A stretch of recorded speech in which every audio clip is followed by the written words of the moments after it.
Mais attention, il reste encore quelques minutes à parcourir et rien n'est jamais fini avant le passage du drapeau à damier. C'est ce que nous disait Eric Bataille, le patron d'Autoscout 24 il y a quelques instants.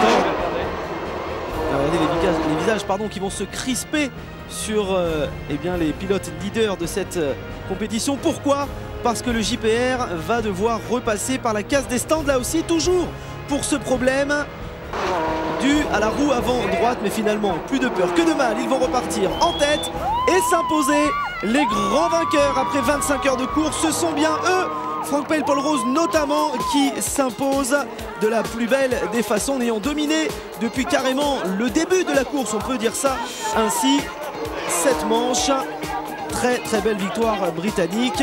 Le drapeau belge peut flotter pourtant. Nous entendrons bien God Save the Queen dans quelques instants, la sortie du podium. Au résultat finaux, Ores Marie Racing finit bien 4e.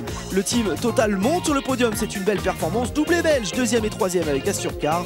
Le JPR Frenchstone est bel et bien le plus grand sur le tracé de Spa-Francorchamps. Du côté des résultats britanniques, à noter la performance du JPR, toujours leader. Twang.net finit en 2e position.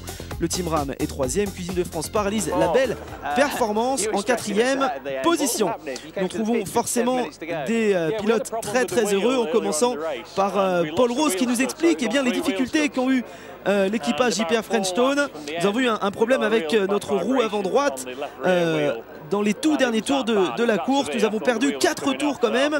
Nous sentions de grosses vibrations, des mauvaises vibrations sur la machine. Heureusement, plus de peur que de mal, nous sommes repartis. Mais on est passé près de l'abandon du côté de JPR Frenchstone, vous le voyez. Pourquoi avec ces écrous littéralement défoncés. On a fini sur 2 écrous valides sur cette roue avant droite. Vraiment, on a eu très chaud du côté de la 131. Heureusement pour eux, ils ont pu finalement passer la ligne. En tout cas, nous dit Paul Rose, lorsque la 129 est passée devant, eh bien, ils ont eu vraiment très peur. Heureusement, ce fut une course fantastique au final pour eux. Et c'est vrai, on les comprend, avec une nouvelle victoire.